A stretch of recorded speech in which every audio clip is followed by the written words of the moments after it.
Bonjour, everyone. Thank you for inviting me today. I'm very glad to be here and have this opportunity to engage you in the work that we are doing at Ryerson University. Today, I want to talk to you about how Ryerson is going beyond the minimum and this has created a strategic advantage for the university. We've leveraged our existing activities to create our Canada Research Chair Equity, Diversity, and Inclusion Action Plan. And we have heard from the Canada Research Chair Program in the fall of 2018 that our plan was a strong plan. And recently we received notice that our plan has met the CRC EDI action plan requirements, so we don't have to redo the plan. So let me tell you a little bit about what we do and how we've integrated that into our plan. Before we begin, I want to acknowledge the land, and I'm using Concordia University's land acknowledgement. So we are on unceded Indigenous land. The Kunyankeaki Nation is recognized as the custodians of the land and waters on which we gather today. What is now the city of Montreal was known as a gathering place for many First Nations. Today it is the home of a diverse population of Indigenous and other peoples. We respect the continued connections with the past, present, and future. A land acknowledgement is a statement of respect, and it should provoke further thought and reflection.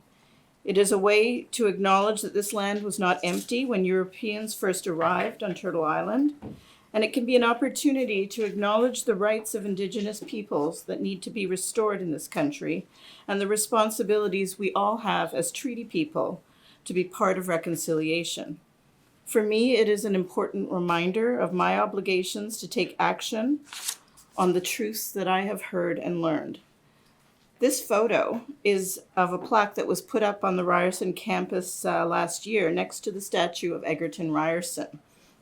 The plaque provides information on Egerton Ryerson's role in creating residential schools. Because of the name of the university, Ryerson believes it has an added responsibility to make amends for the past. There are 5 units in the Office of the Vice President, Equity and Community Inclusion.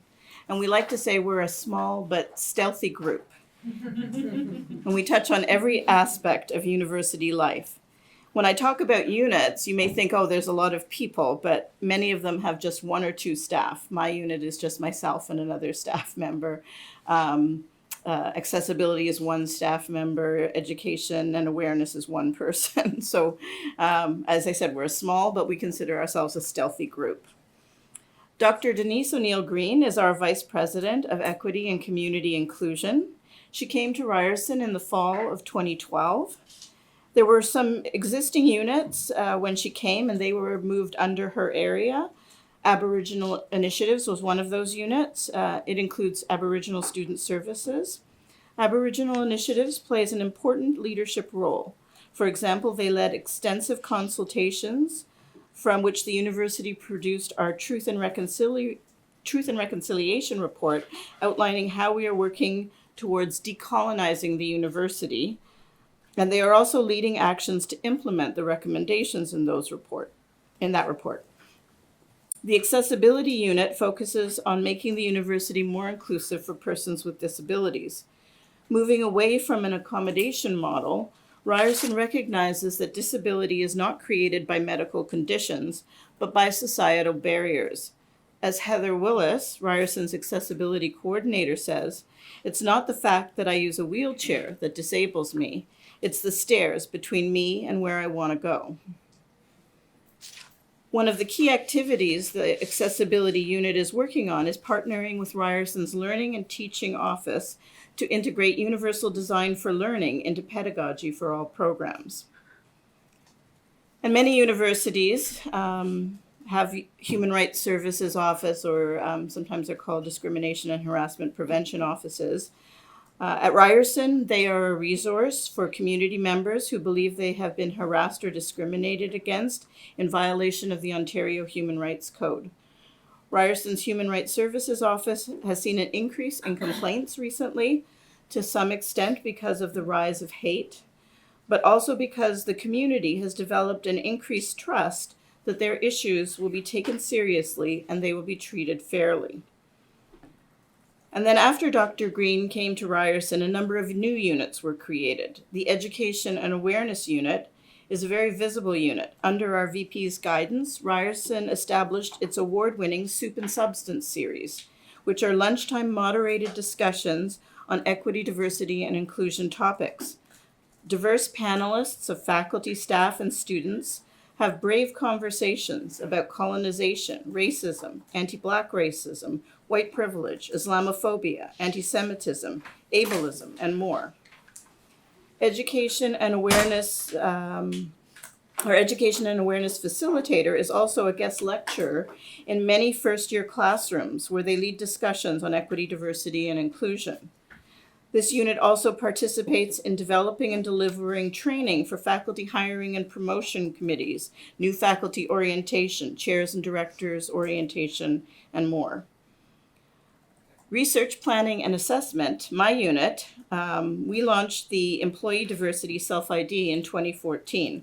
Our unit collects and analyzes data to pinpoint areas to further explore in order to identify and remove barriers to people from our 5 equity groups: women, racialized people, Aboriginal peoples, persons with disabilities, and 2S LGBTQ+ people. We connect diversity data with other HR data for in-depth analysis related to salaries, new hires, by faculty and department. And we are transparent as we can be while maintaining confidentiality, and making detailed reports available on our Diversity Self-ID website. I brought a few copies of our 2015 and 16 report, if anybody's interested. It's also available on our Diversity Self-ID website. More recently, over the past year, we launched our Student Diversity Self-ID, and we plan to report on the representation of our 5 equity groups in our student population by program, and to identify ways to measure student access and success, and hopefully to be able to set targets. But we'll see how far we get with that. In May of 2017, when the steering committee of the Canada Research Chair Program wrote to university presidents to say that institutions were not doing enough to advance equity, diversity, and inclusion, the OVP ECI office at Ryerson did not know about the Canada Research Chair Program equity requirements and targets. We had not been involved. But new leaders at the university knew that the Office of the Vice President, Equity and Community Inclusion did need to be involved if we were going to fulfill the CRC program requirements. As I mentioned earlier, OVP ECI had been doing a lot of work to advance equity, diversity, and inclusion at the university. One of the things that the Research Planning and Assessment Unit did was to conduct a literature review in 2015 on barriers in research and teaching to faculty from underrepresented groups. From this review, we wrote a paper entitled "Creating an Inclusive Space for Faculty in the Academy." And for each barrier, we identified recommended actions to remove those barriers. This paper is provided as part of training for faculty hiring and promotion committees, and it's also available on the OVP ECI website. OVP ECI also produces faculty diversity profile reports, which we provide to the deans each year, where we're providing the specific information related to their areas. And after May of 2017, we were asked to help the Office of the Vice President, Research and Innovation apply for the Canada 150 Research Chair Program. And from that, we developed a better understanding of what federal funding programs like the CRC program were looking for. For example, we developed a document that identified types of unconscious biases and ways to counteract them. We developed more content on unconscious bias training for faculty hiring committees. And we developed a rubric for more inclusive assessment of what research excellence is. Another thing that we did at Ryerson after May of 2017 was to set up a CRC Planning Executive Committee. That committee is chaired by the Vice President, Research and Innovation, and the Vice President, Equity and Community Inclusion is a member.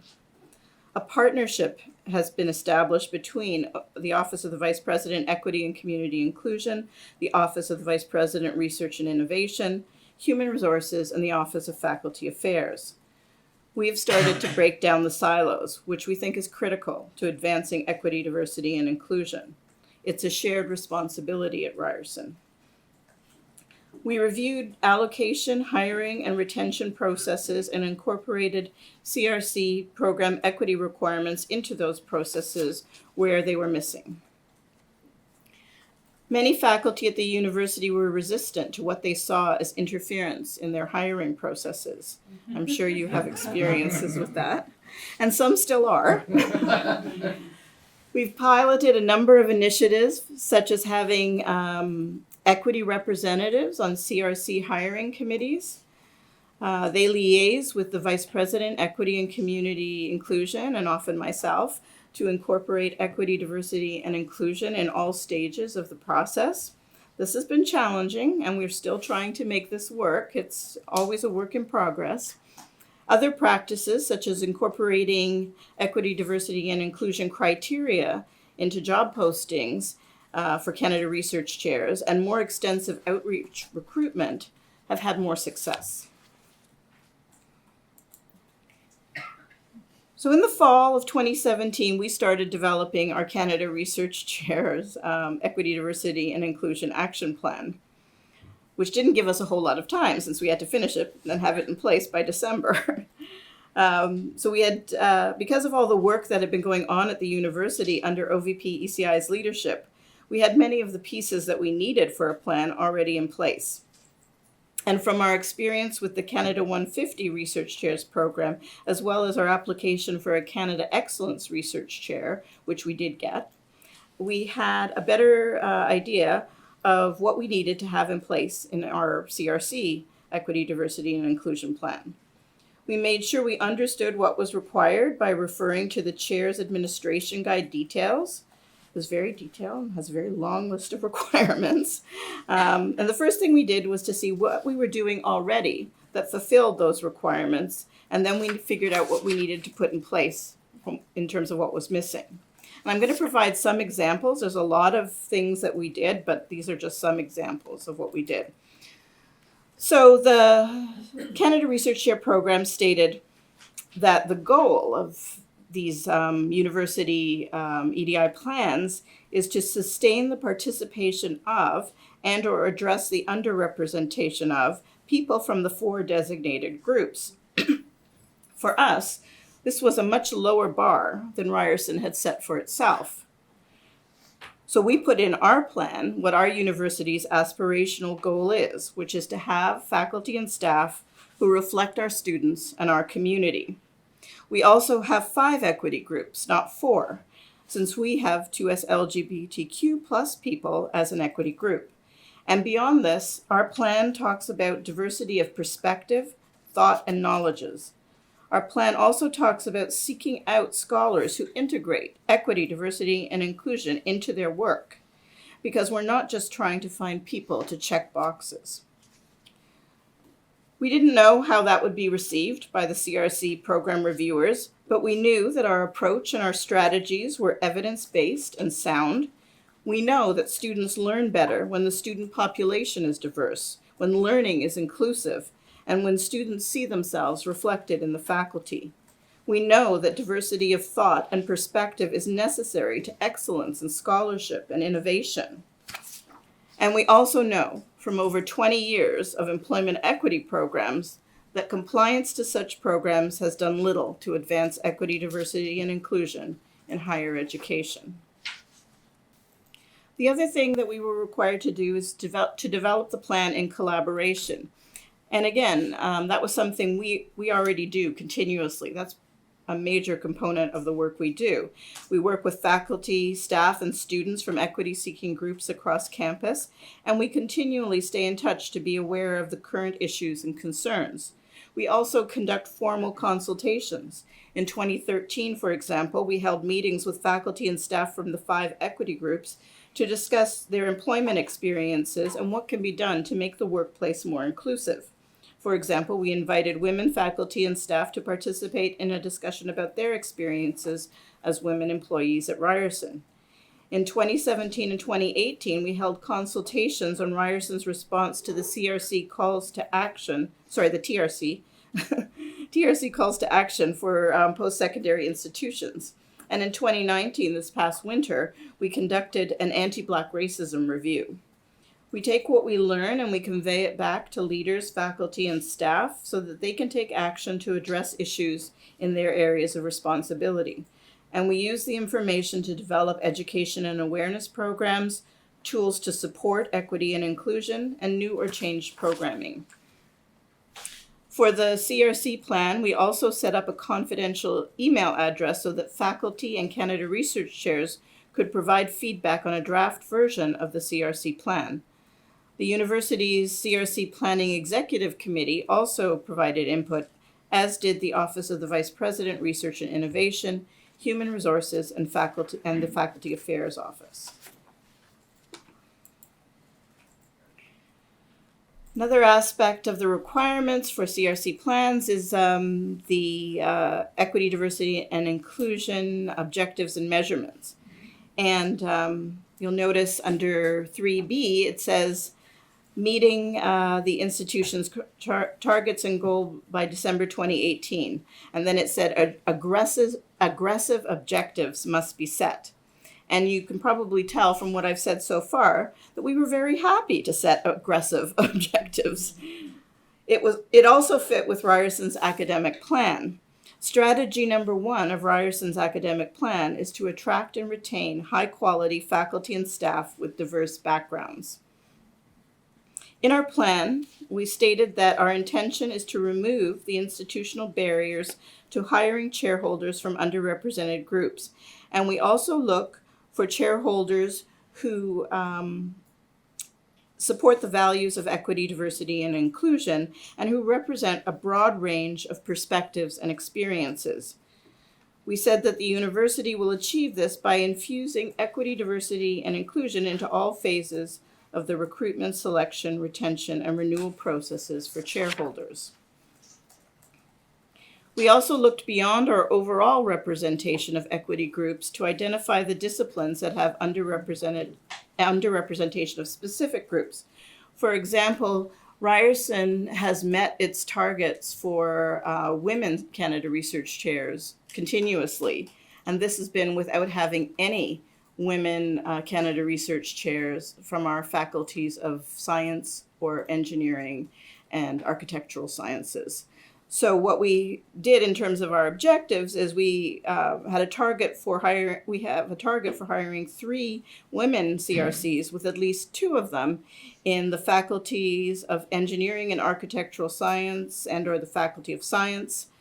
And we're looking as well for intersectionality, although I will say that although the Faculty of Engineering and Architectural Science has fewer women full-time faculty, half of those women are racialized women, whereas in our Faculty of Community Services, which has about over 70% representation of women full-time faculty, only about a quarter of those women are racialized. So we're looking at those things when we set our objectives. Our engineering faculty has the highest representation of racialized faculty. So our goal is to hire 3 racialized CRCs with at least 2 who are not in the Faculty of Engineering and Architectural Science. And even though the CRC program has not asked us to set targets to hire an Indigenous CRC or a 2S LGBTQ plus CRC, we have set those objectives for ourselves.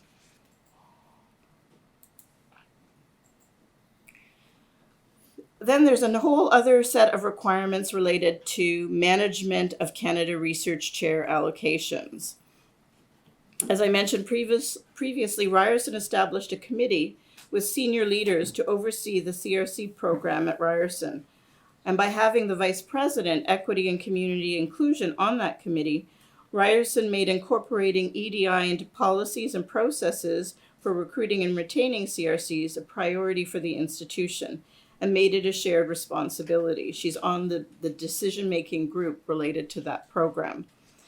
Ryerson also addressed all areas indicated as requirements for managing CRC allocations, including incorporating equity, diversity, and inclusion into decisions on allocations, the hiring process, criteria for deciding whether to advance individuals from a Tier 2 to a Tier 1 chair, phasing out a chair.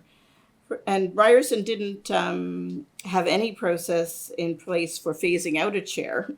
So we created one, and we made sure it incorporated consideration of how phasing out would impact our ability to achieve our EDI goals and objectives, and to make sure that we paid attention to unconscious biases when making decisions about phasing out a chair.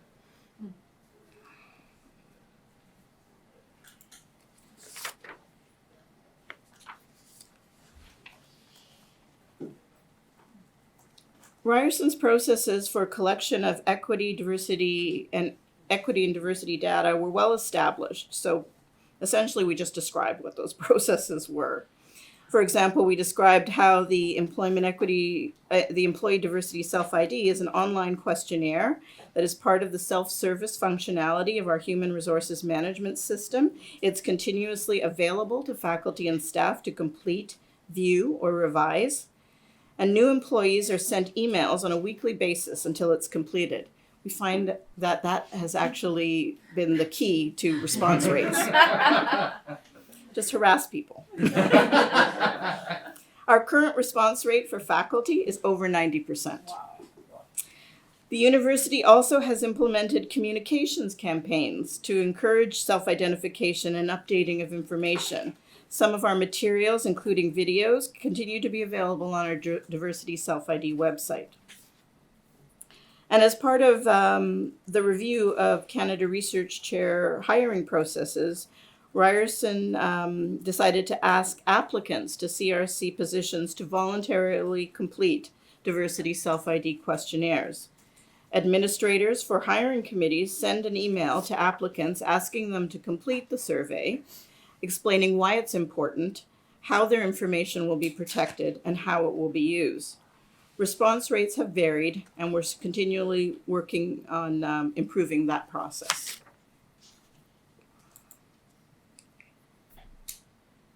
And before Ryerson developed the Canada Research Chair Equity, Diversity, and Inclusion Action Plan, the university hadn't really considered retention and being more inclusive of Canada Research Chairs from equity groups. Although we did have initiatives for retaining and being more inclusive of diverse faculty, such as the literature review and the training for faculty promotion committees I described earlier. One of the strategies for diversifying faculty that OVP ECI was already recommending was to hire cohorts of faculty from specific underrepresented groups. That way they are less likely to be isolated and silenced, which was one of the barriers identified in our literature review. We've had some success with faculties hiring cohorts of Black faculty, and this year we have a cohort of Indigenous faculty that will be starting in August. Recognizing that many of the items negotiated at hire contribute to retention, one of the changes to existing processes that came out of developing the Canada Research Chair Plan was that the Vice President, Equity and Community Inclusion, or a designee, will be involved in offers to potential shareholders.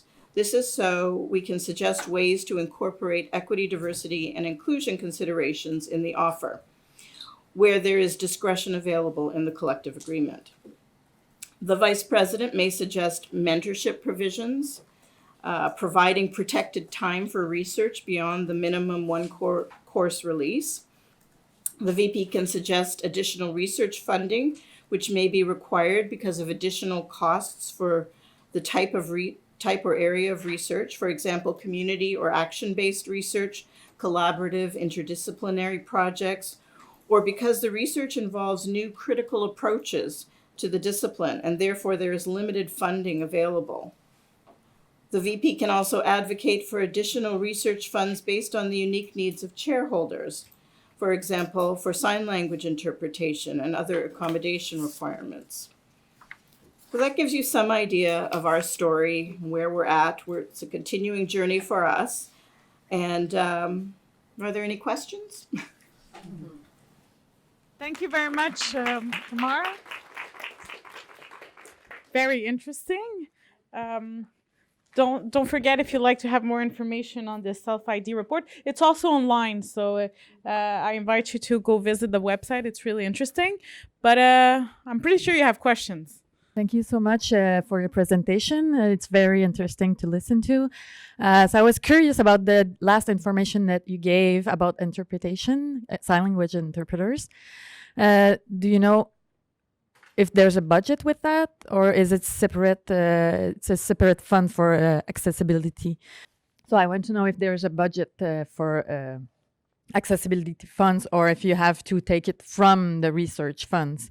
Because if you have to take it from your research funds, it's not equitable for people that don't need interpreters. So do you have a way of doing processing with that? We're still working on developing the supports for accessibility.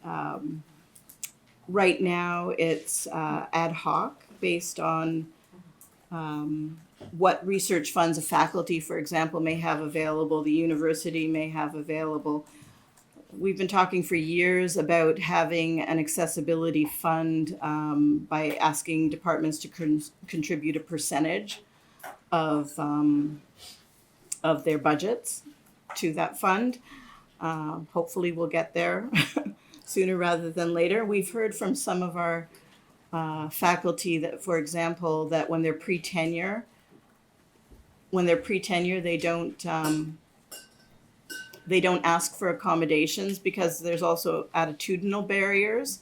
And that's why it was seen as important to have the Vice President, Equity and Community Inclusion involved in discussing these things at higher, so that it's not up to the chairholder or even faculty, where we get an opportunity to contribute to those hires, to raise these issues. And through working together with other areas of the university, we identify funding that can support those faculty members. And we've been fairly successful, I would say, in to the satisfaction of faculty members with disabilities in being able to support both the teaching and research. I just want to add something. Was it also already discussed with CRC if they are they doing something about it? Because it looks like, okay, so it's each university that has to take the funds. So is it planned to hire the budget for accessibility at CRC, from CRC themselves? I can't speak for the CRC program, but I do know. Or was it discussed with them? We discussed it actually at when we've hosted a roundtable for the last 2 years to discuss the Canada Research Chair programs and other federal funding programs, and how we can all work together better to support the initiatives to advance equity, diversity, and inclusion. And one of the things that we've certainly raised with NSERC, who's partnered with us on the roundtable, are things like making sure that grant funding has provisions for more provisions for leaves, maternity leaves, and for accommodations and accessibility. So we've certainly raised it. I don't know what the program is. Thank you. Cet après-midi. I have one question. Could you give us a little more details about the consultation processes, which I'm just interested in how they were done? Were they just open calls to the community, and what kind of participation did you have, or did you target certain faculty? That's the first question. Second question, you seem to have an unlimitless budget for it just seems to me, because it would be very, like, I'm from a very small institution and we have a extremely limited budget, and it would be really hard to find funds to accommodate certain needs from the four designated groups in terms of research. Yeah. So, I mean, is there a prioritization? Is like who calls the shots on? Well, I will say Ryerson has certainly made a commitment in terms of supporting equity, diversity, and inclusion by creating the role of vice president. And that certainly does open up more funding. But as I said, we're a small but stealthy group, and we try and find ways to leverage things that are already in place. And there's also a lot going on outside of our area. So I will say, the funding doesn't always come to our office. We have an Aboriginal HR consultant in human resources. We have a mental health and well-being coordinator in HR. There's a manager of equity and community inclusion in our Faculty of Engineering and Architectural Science. We have an Aboriginal Education Council. And actually thinking of Aboriginal initiatives and Aboriginal Education Council, a lot of that funding actually comes from the government, provincial government programs. We look for ways to find funding, not always at the university, but just leveraging resources that exist at the university. In terms of consultation, we've evolved. Initially, the consultation we did in 2013 was a general, mass email to, inviting all women, we're having the session on this date, show up. And, there was a fair number, not that big a number of people. What we have done since we have implemented the diversity self-ID is we'll reach out to people who've self-identified as part of equity-seeking groups, and we'll ask them if they want to participate in consultations we're doing. For example, for the anti-Black racism review that we just completed, we sent an email to all faculty and staff, and actually students, because we managed to get those results from our new student diversity self-ID, asking them to participate, telling them when different sessions would be, and also giving them the option, if they didn't feel comfortable participating in group sessions, to contact the facilitator, and they could do one-on-one interviews. And we were actually quite successful in getting good participation with that approach. We also have in place at Ryerson what we call community networks. We have a Black faculty and staff community network. We have employees with disabilities community network. We have a First Nation Inuit Métis community network. We have a parents community network. We have immigrant faculty and staff community network. I'm trying to remember all of them. I'm sure I'm missing somebody. Anyway, they're all listed on our website. And those groups are very helpful for consultation as well. When I was developing the diversity self-ID, or actually making changes to it, I contacted those networks about how to ask the question, what terminology to use. For example, our Aboriginal Education Council told us that they wanted us to continue using the terminology Aboriginal peoples, even though the preference would be to have Indigenous people, because Aboriginal peoples is in the Constitution and rights are associated with that. When we're doing counts, it was important to keep using that terminology. So that's how the consultation works, and it's very fluid, and it isn't always just sort of one at a time. Sometimes when issues come up with the community networks, they'll invite me to come and talk to them and offer suggestions for further changes to the self-ID, or special focus sections that we could have, because we do have special focus sections in our diversity self-ID report. This one has a special focus section on women and intersections, and on our largest racialized groups, and so we discuss those kinds of things on an ongoing basis. As I said, we're always talking. We're talking to students all the time. The anti-Black racism review actually came out of concerns expressed by a student group called the Black Liberation Collective at Ryerson. So the consultation isn't always us going up to them. Sometimes they come to us and ask us to deal with things. We'll take a last question, and afterwards, I invite you to go see Tamar if you have more questions. I was wondering if you could tell us more about how you hire cohorts of faculty. It seems to me that this is tell us more about it maybe. Well, Dr. Green has indicated to our deans and to faculty groups that this has been a successful strategy employed in U.S. institutions that she had worked in, and that certainly helped. You can show it was successful somewhere in creating a group of people who could support each other and be a sounding board and a group that could raise issues. And then it was up to the faculties really to take that on.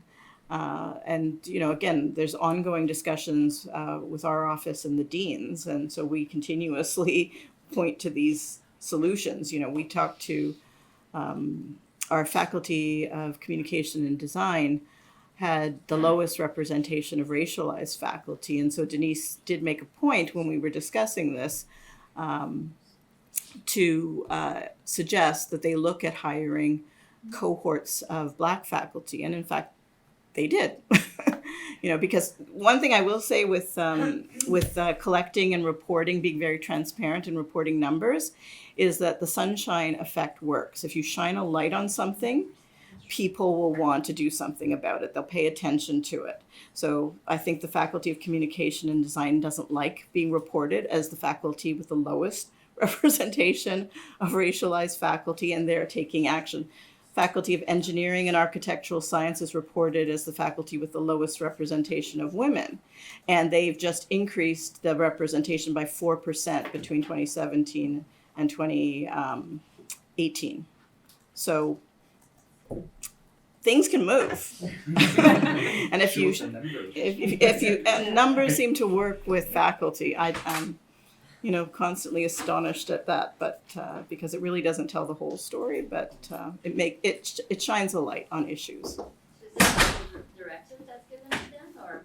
No. No? Okay. No, we're coming up with solutions. We're identifying a problem and we're giving them solutions. Whether they choose to see that as a problem, whether they choose to take our advice related to solutions is up to them. It's really relationship based. We develop relationships with faculty, with staff groups, and try and influence.